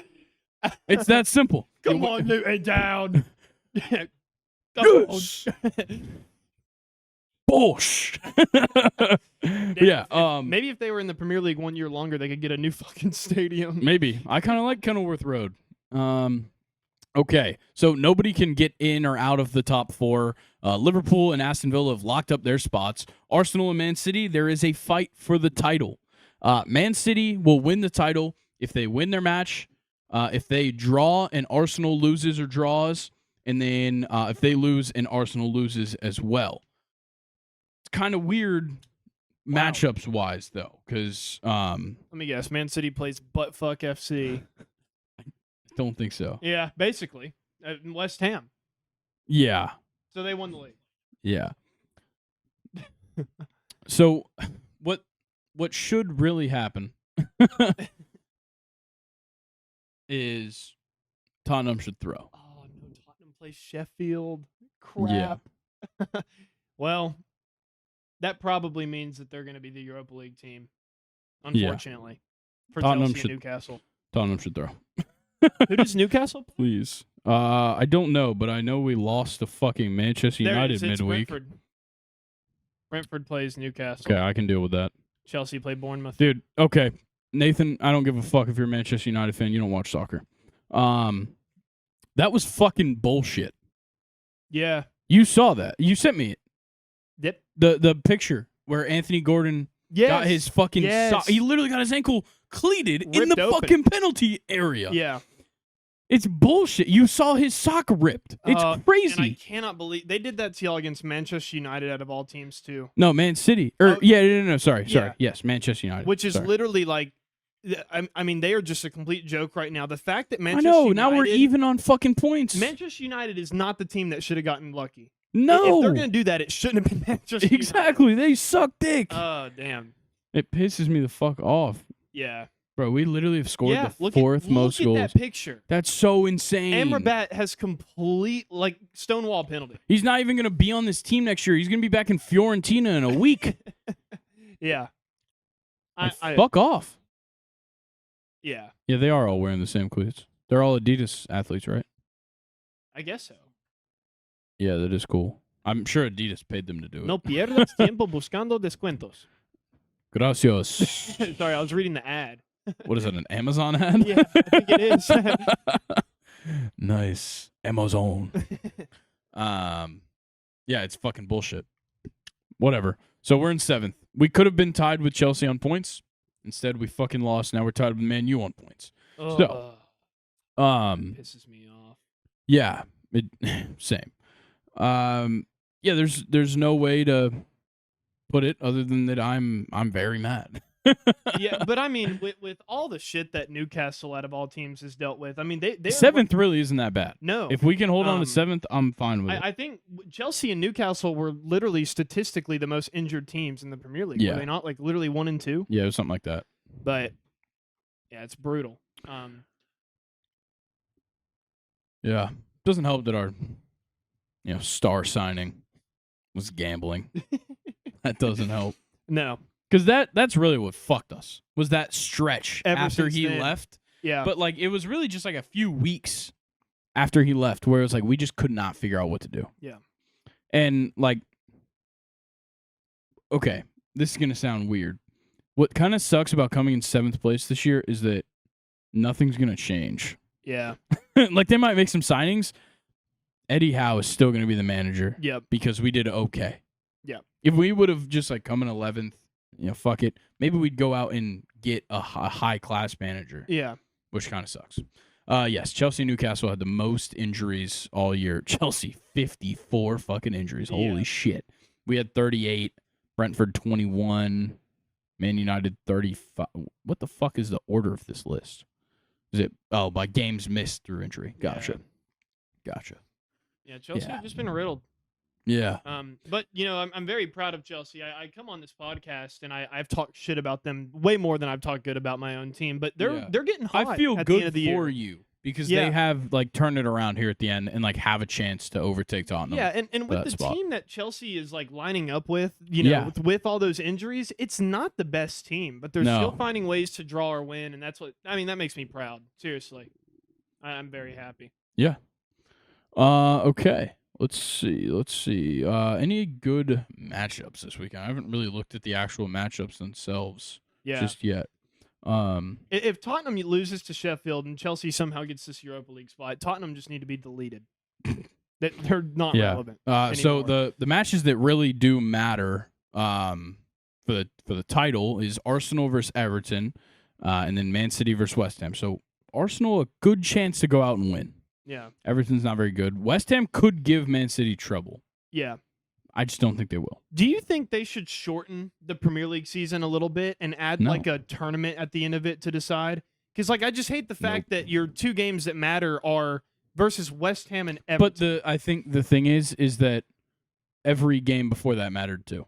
That is true. That's the problem. Yeah, that is true. That's the only issue is that you also played 37 other matches that set you up for this. It would make more of a high stakes scenario, I think. I get that, but I don't know. I like how it's set up. Yeah. I like that it's just 38 games. You don't, no ifs, ands, or buts. Play every team twice, home away. Play every team twice, home and away. Yeah. It's great.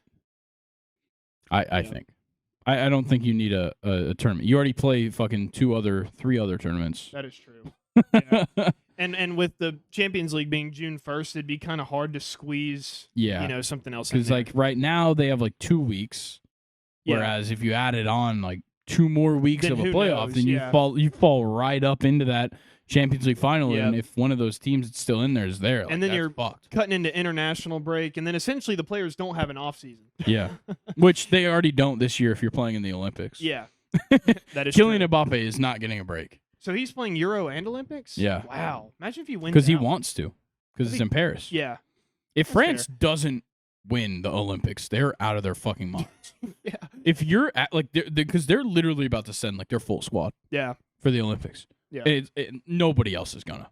Yeah. I would assume. Which it's so weird. Because they're all going to be coming off the tails of the Euros or the Copa America or whatever. Nobody's going to want to send a full squad. Nobody. But if France does, it's going to be insane, especially if they win the Euros. Yeah. Because they do have the squad to win the Euros. Yeah.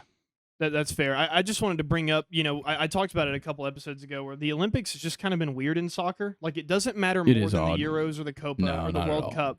But at the same time, like, being an Olympic gold medalist It's very cool. at, like, outside of the soccer world is, like, incredible. Yes, exactly. It's like an accolade that you can't, it's something that cannot be repeated. Yeah. And it's, like, one of the oldest, like, tournaments in Definitely. the world, right? Is it the oldest? The Like, back in Olympics? the I would Greek- with assume, the Greeks? yeah. Yeah, I don't think there's a lot of competitions more long-standing than the Yeah. Olympics. Mammoth hunt. Okay, let's see. Any good actual just matchups? Brighton Man United, I guess, is a good matchup. 10th versus 8th. Doesn't really mean anything. Man, I guess Brighton theoretically could end up in 14th or 13th place to end the season, but there's three teams that I kind of want to mention here Yeah. that have had interesting seasons, and the three teams I want to talk about is West Ham, Brighton, and Everton. yeah. Just like the fact that Everton, had that point deduction and just still their 15th is not bad No. for Everton at all. And then West Ham and Brighton just had probably the biggest falls from grace, I would say. Maybe Yeah. Manchester United too. Yeah. probably throw them in Man there as well. United, being they're a top 4 team. The but- top 4 last year was Man City, Arsenal, Man United, and Newcastle. Yeah. And I really don't understand how teams and I'm going to toot our horns here for a second. Why aren't Chelsea and Newcastle getting more recognition for climbing the table at this point in the season with the everything injury, they've been yeah. through? No one Yeah. really has been talking about Chelsea or Newcastle. I think of anybody, Chelsea deserves more credit probably than Newcastle. Because I think for Chelsea's side, it's the fact that all season, all we've been talking about is the dysfunction. Yeah, It wasn't even all about the injuries. that is true. It was about the fact that Caicedo wasn't great in his debut. Yeah. And Enzo Fernandez was having bad games. Yeah. And this guy was having bad Cole games. Palmer is carrying Yeah, the team. and Cole somehow. Palmer's carrying this team and blah, blah, blah. And he's a penalty merchant and all this shit. Guess what? They're playing some good fucking soccer right now. They've scored the 6th most goals in the Premier League this season. Yeah.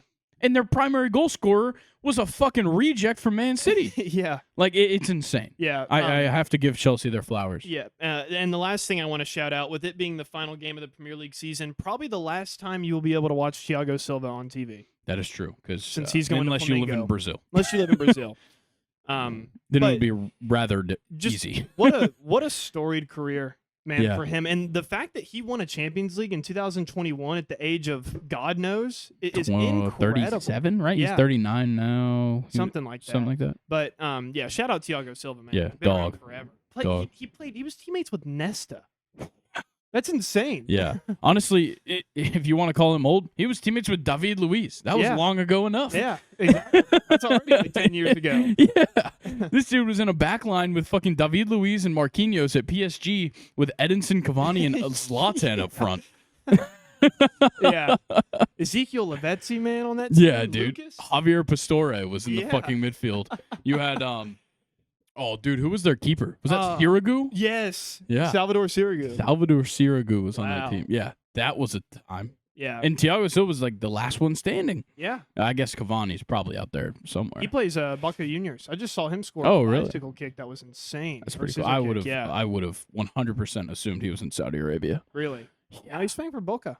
Okay, I respect that. Argentina, Then. Yeah. He wears number 10 like Diego did That's whenever very he cool. played. So that's pretty That cool. is very cool. Yeah. Yeah, there's not really much else to talk about for soccer. Yeah. I'm just excited to watch some games. Yeah, and what a long season it's been. Yeah, the end always sneaks up on me. Yes. Because there isn't a playoff. Yeah. Because there's not a playoff, the end of the season sneaks up on me. And it's also summer break where your whole life just speeds up a Yeah. million miles an Oh hour. yeah, definitely, But definitely. I'm excited though. yeah. I'm more excited for the transfer window. The transfer window was so much fun last year covering it, so that's going to be a lot of fun this summer. Yeah. Because I do think there's a lot of guys on the move. I think there's a lot of managers going into some big roles, Yeah. especially Bayern. Tuchel's out. Yeah. So Maybe it'll be interesting to follow if any Saudi Arabian guys that moved to Saudi Flip come back. back. Yeah, like Benzema. I think it could happen. Yeah. I don't know if the top guys will, but guys like Alan St. Maximin could come back. What about Brozovic? Yeah, like there's so many Laporte. guys. Exactly. There's so many Mane. guys that could come back. Yeah. There's a lot. A lot of guys with a lot of time left in their careers. Yeah, Wijnaldum is come over back. there. Yeah. Playing under Gerrard. Yeah. So It's insane. Well, we've already seen some guys jump ship though. That's the Yes. crazy. What's his name? The kid that was at Celtic, Jota. yes. Yeah. Yeah. Like he went to Al Ittihad and was like, I hate it. I hate it here. I want to Yeah. leave. Yeah. Imagine that. Yeah. Who would have guessed? Who would have guessed? Neymar ever coming back? I would like it if he did. I don't think he is. Yeah. Al Hilal's got him This- set and up, The dude. fact that he had a season-ending injury in Saudi Arabia, like, really is just pushing for like irrelevant Neymar, which is kind of scary. I think unless he comes back or like does something insane in like Copa America, Yeah. nobody is gonna give a fuck about Neymar by the end Yeah. of next year. The prince that never became king. Yeah, very much so. Yeah. Because like I know he's in the MLS, but you still care. Everybody still cares about Messi, Yeah. and everybody still cares about Ronaldo. He's in Saudi Arabia. People still care. Yeah. I will give him that. Oh my God, the amount of pink Inter Miami jerseys around in Georgia makes me want to claw my eyes out. Dude, it kills me inside that Atlanta, like the people of Atlanta, have flipped on them so quickly. Yeah. Like it's literally like people have just given up on them. Yeah. That could have been a rivalry. Like, fuck Yeah, Messi. exactly. It would have been a great rivalry, and now we're stuck dealing with these annoying fucking dicks up in Charlotte. Oh God. And Nashville. Nashville's not bad either. But Yeah, we're not Yeah. don't bring up the MLS table. This it can't go well if we talk about the MLS any more than this. So I think we're just gonna wrap up soccer right there. Champions League final in, I believe, just over 2 weeks, right? We said whenever June 1st is. Yeah, June 1st, 2 weeks. Saturday. Yep. So that is coming up. So I think next week maybe we'll do like a little recap of the whole Premier League season. I'm down. I think that would be fun. For sure. And for now, I think we know what time it is. Uh-oh. It's time for a live edition of Questions Time. Got Nathan here in the flesh. What do we got? Well, while you guys were talking, I decided to have ChatGPT write me an intro for this. Whoa. That way we could have a cool intro to make it all fun and What? special and everything. Okay. What are we doing get here? This timestamp real quick, and then we're chilling. Okay. If I knew how to spell, that'd be cool. Probably would help. Thank you, Luke. I appreciate it. All right. Welcome to Questions Time. Daily where double. Thoughts entwine, intriguing queries are quest design. Embark with us on this cerebral climb as we explore the realms of the mind divine. This guy wishes Wow. I was going to clip that. He wishes I was going to clip that shit. We're getting cerebral, Grayson. It's time to get real cerebral. The Olympics start in 2 months. Palsy. What event are you most excited to watch? Is it the Olympics? Yep. Trying to think of some bullshit. Sorry. Is it's summer, right? Yeah, they're Summer playing Olympics? soccer. Okay. So yeah.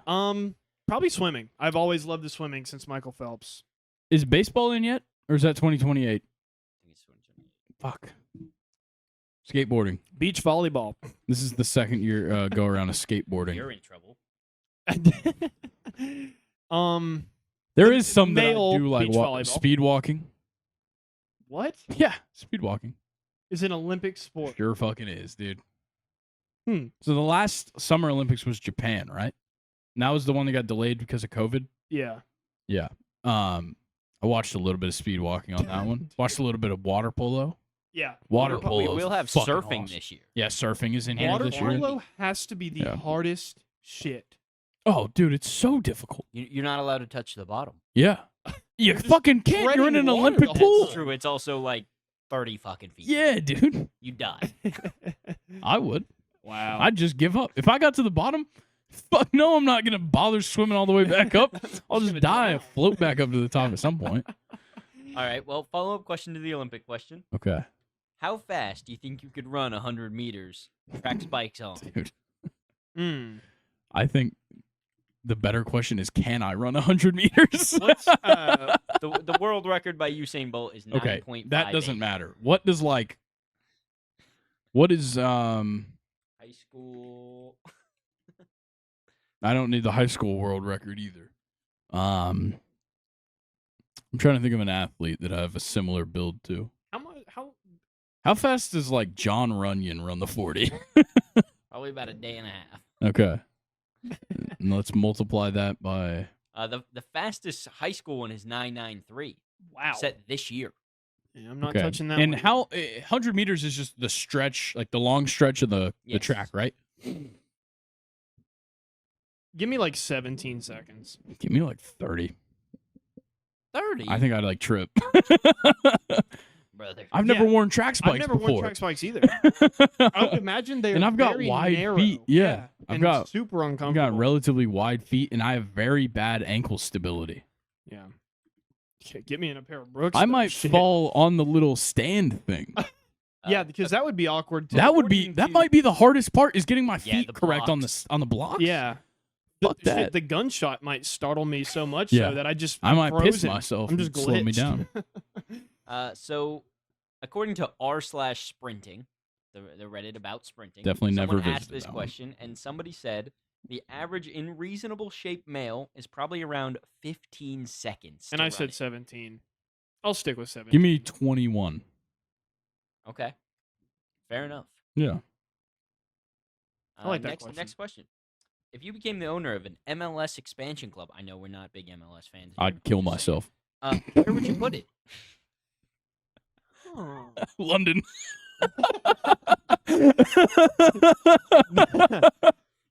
Away Be from the America. best team by far. Dude, yeah, we'd have the greatest youth system ever. I would just rake up fucking rejects, and we would run shit. Fucking Noni Madueke would be on my team. It'd be like the opposite You'd be the of the best, Bad News dude. Bears. It's not a band of misfits. It's Yeah. literally just a band of really good fucking Yeah. players. Yeah, it's just a bunch of rejects from good teams. I would probably put my team like in SoCal, like Sacramento.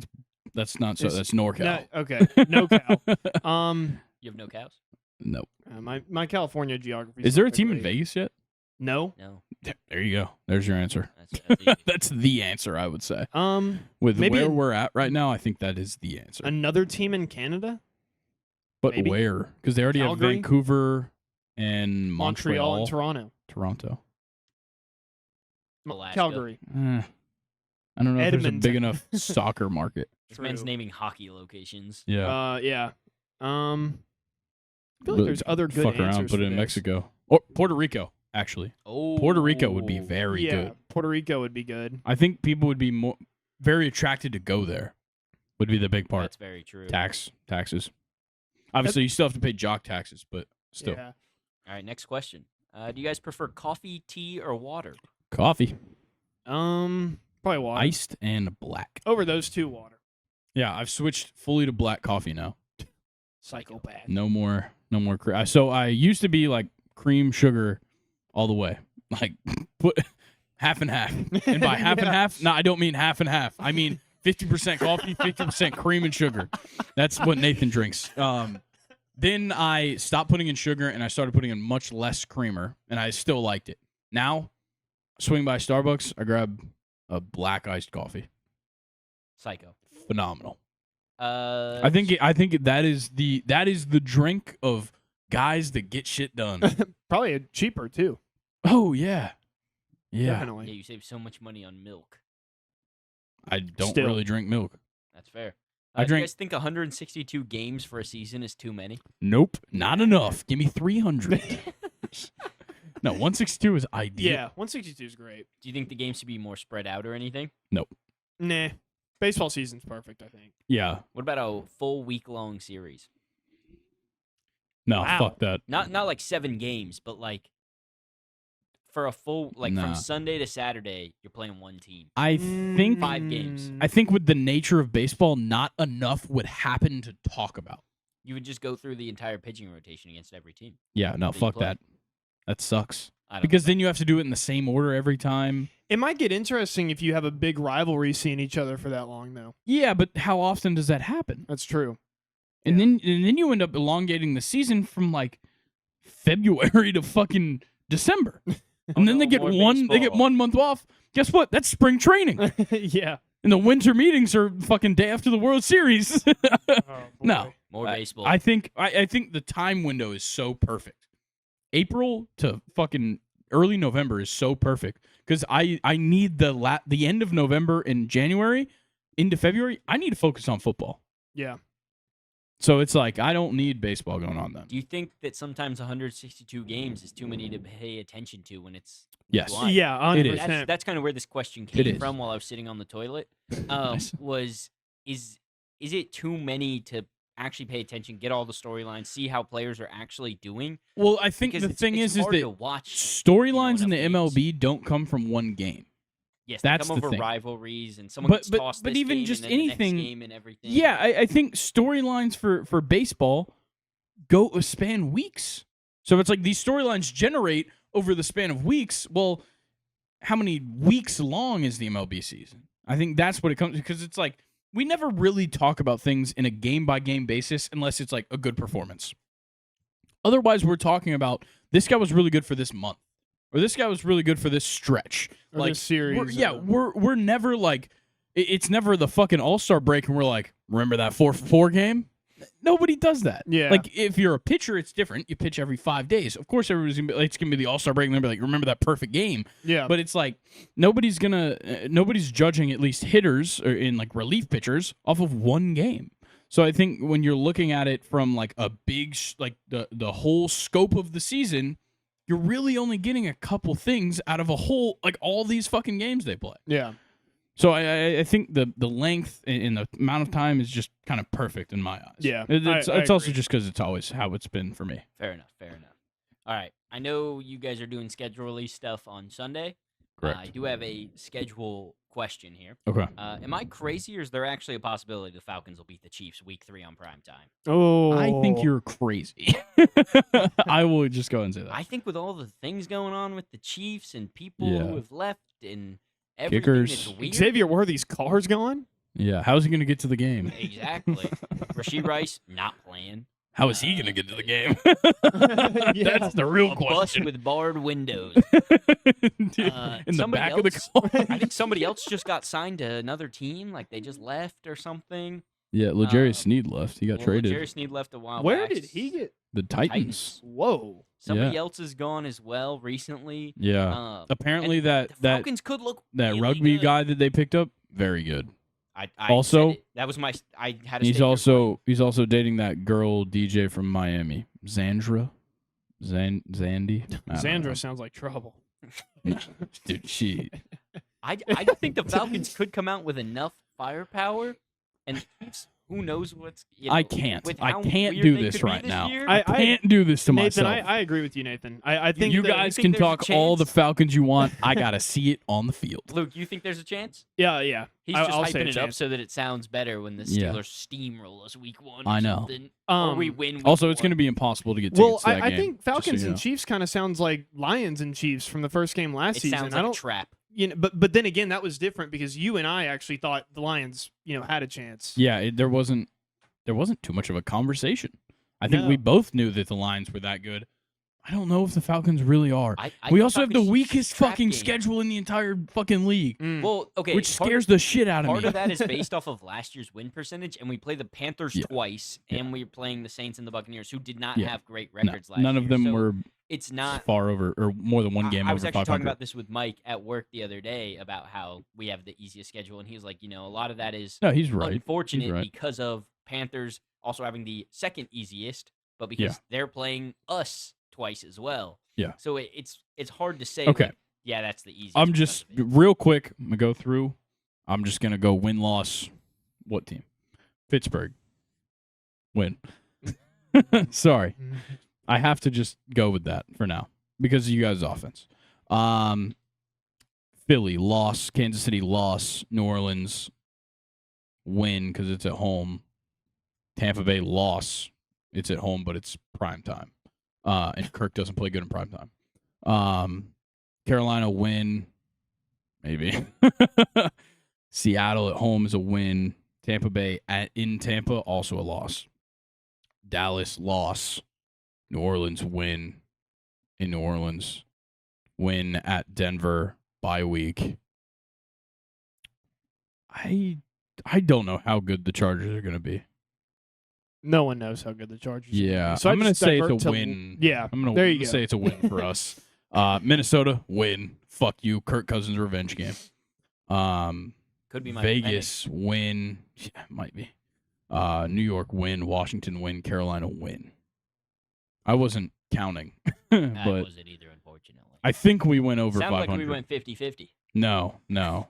Our losses were Well, you have us winning against every Losses were conference Dallas, opponent except Tampa Bay. Right? Tampa twice. Yeah, I have us sweeping everybody else in the division. Dallas, Tampa, Kansas City, Philly. 5 losses. That's bold. 11-5. That's bold. Fuck. Well, they're going to lose to the Steelers, and you're not sweeping every team in the division. I Besides know I Tampa. said that we might beat Chiefs, but I saying don't know we'll about only that. lose 5 games, that's bold. We can definitely sweep the Panthers, though. Yes, Yeah. we better. I think we can sweep the Saints. The Saints are not that good. And I think they got worse. Yeah. I'd agree. And I think that the Buccaneers could sweep us. Just It is the because of Falcons, though. I mean, circumstances. I wouldn't say that the Steelers could sweep the Browns. But then again, different than the Saints. big time. Yeah. The Browns are like leaps and bounds better than But the when it's a Saints. divisional game, I don't even think it matters. I think sweeping Carolina for I you think guys your is a division's a little bit fucking different. statement. Well- Yours is competitive in a much different way.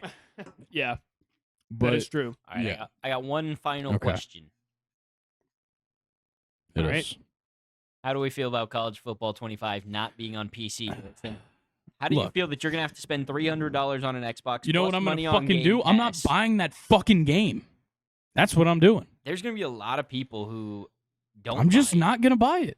There's rumor it's not coming to PC, and there's rumor that it's coming to PC later. Yeah.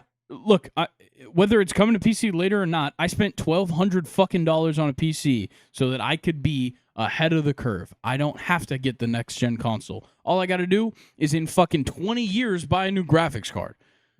Yeah. So if EA wants to fuck me, they can fuck right off.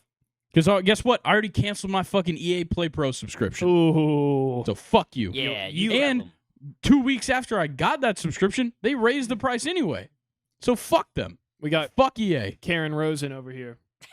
Fuck EA. It's bullshit. I don't understand. As somebody who also had a PC and got you to get a PC and helped you with everything, It makes too, no fucking sense. it If doesn't Madden make is on sense. PC, put it on PC. Yeah, Yeah, that's I'm- kind of I'm ridiculous. wondering if it's like they can't figure out the shit to make it good on PC or No, what. that's- I don't But, give a like, fuck if it's good. yeah. Just put it on there. Y'all had 11 or 10 years to fucking figure this PC shit out, and you couldn't? So dumb. Like, don't get me wrong, Madden, not a complete game. No. Not ever. I played Madden, last year on PC. Was not great because it was still old gen, Yeah, technically. But now, if you get Madden this year, Yeah, it will be it's- next gen. Yeah, and they're also offering a pre-order bundle to get Madden 25 Yeah. and NCAA 25. I think it's like $150. And you know what I saw in the bonuses for pre-order? College football points. Here come the microtransactions. And guess what? If you'd have put it on PC, you'd have been all in my fucking Yeah, pockets. I would have spent probably close to $500 day of release opening Yeah. packs in Ultimate Team. Exactly. But Wow. nope, not doing that because I Exactly. can't unless I buy a Bro. $300 Xbox or a $600 PS5 plus the game plus Game Pass or PlayStation Plus so that I can actually play Exactly. online. That's what I'm saying. It's, It's fucking insane. bullshit. I bought a PC so that I don't have to pay for online services as well. Mm. And now I'm forced to, if I want to play this game, not forced, if I want to play this game, which I do, I really do, I have to buy a console, buy the online service, buy the game. At that point, I've spent like $400. Yeah. And I still have a fucking PC that I'm using for Yeah. everything else. Exactly.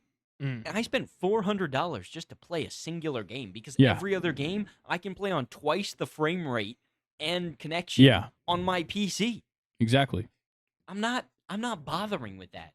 I say that, but when you guys see an Xbox in my hands in, I'm not. 6 I'm weeks, literally not kidding. don't ask questions. I'm Don't quote not me. doing it. I don't want to, but I might.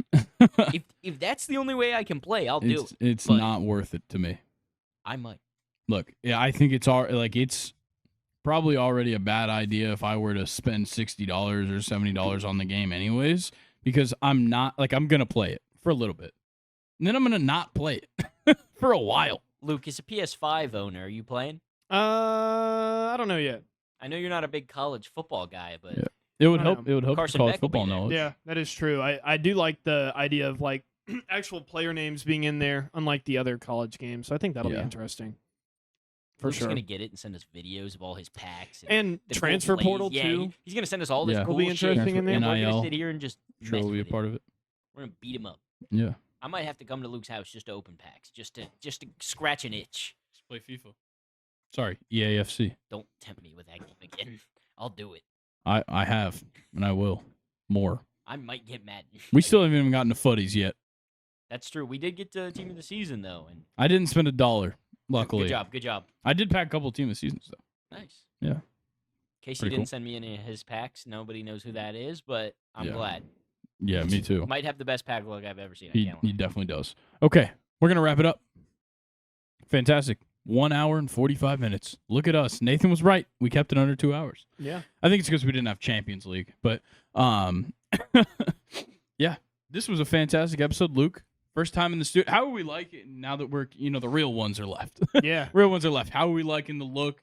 I went for the... Yeah, I went to sneeze. We might need to cut that out. I may have just blown out the eardrums of all of our listeners. They'll get over it. Like I said, the real ones are listening right now. They're the ones that listened through the last episode. Like Nathan. We got the stacked pennants. I figured what my thought is just these are the pennants I have now. And if we want, you and Colin can each buy a pennant, and we can put a pennant for you guys up here. And I'll just keep one of mine up here. I was about to say, this one's weird. It's not a World Series one. Yeah, it's crazy. You know what's even crazier? When's the last time you won a World Exactly, Series? Yeah. It wasn't that long ago. Longer than me. It's right there. Can't relate. Yes, sir. Go Braves, baby, for the A. Bravos. For the A. Fuck you. Is that porn? Yeah, that is porn. I'm for the A this today, but I'm for the Ariana. Nice. But Harrison Butker might have a problem with you, bro. is that Tell a Harrison female Butker to not get in the back in the kitchen on your t-shirt? Yeah, Harrison Butker's like, why the fuck is your T-shirt not in the kitchen? Hey, Harrison, Christ. I got a NASCAR shirt on, brother. Yeah. And Yeah. the podcast is canceled. Yeah, we're canceled. All right. Well, before we cancel ourselves anymore, make sure you like, subscribe, comment, turn on post notifications if you're on the YouTube. Make sure you follow us on all of our social media accounts. It'll be linked right down here at the bottom of the screen. And if you're on the podcast platforms, you know the rules. And leave us 5 stars and follow us on the podcast platforms to listen there. I urge everybody on the podcast platforms to go to YouTube because I think we're just gonna keep integrating more and more things that are, so much content coming this summer on the YouTube. But on top of that, like, you got to watch the PowerPoints. You never know when I'm gonna pop out with a PowerPoint now. Now that is a capability. That is fantastic, by the way. That PowerPoint was great. Thank you. Yeah. So look, I urge you guys to head over to the YouTube to watch these episodes. I think it's just a little bit more fun that way, for all of us. So Yeah. definitely do that. More interactive. These days, For so. sure. Yeah. I think that's gonna do it for us. Luke, anything for the people? Nah, man. I'm good. I have been listening to a different artist lately. Oh, I've been please. going back to the early Please. 2000s, listening to one of the kings of reggaeton, Daddy Yankee. Oh, fuck yeah. Oh yeah, Love that. he's great. Oh yeah, definitely. A little bit too fast for helping me learn the language, but he's great. Yeah, no, very good. I'm trying to think if I'm listening to anything new. Let me see. Still bumping Maggie Rogers a lot. She's definitely in the rotation. Sabrina Carpenter's obviously in the rotation. Is she indie? Sabrina Carpenter? Yeah, No. I've no, she's barely pop. heard of her. She's just like kind of just now coming on the scene Oh. mainstream wise. Yeah. She was an actress on Disney Channel. She was in Girl Meets World. Oh, Yeah, okay. the blonde girl. Yeah, I think I saw a picture of her Yeah. not too long ago, and I was like, she kind of Yeah. looks familiar. She's beautiful. We're gonna get married. Okay. I've been listening to that new Childish Gambino song with Young Nudie. Yeah. So no, good. I like the intro So to that good. album, the Ada Oh. Vista, the Yeah. first song. Yeah. That one's my I'm listening favorite. to Littlefoot Bigfoot is the name of that song. some Marcus King getting in the rotation. Okay. Love Marcus King. Yeah. All right. Yeah, that's all I have. All right. Yeah. Well, then, yeah, we're getting out of here. Yeah. So we'll catch you guys next week. Luke will be here Friday. Of course, me and Colin back on Monday for the schedule Then talk. it's to Vegas. And then it's to Vegas, and you'll see us from Vegas. Yeah. Sober. Barely. Barely. Very sober on this trip. Yeah. Oh, yeah. It's actually a really educational trip that we're going on. We're going for we're going on a mission trip. We're gonna turn everybody in Vegas the right way. Harrison Butker way. Yeah. Cut it.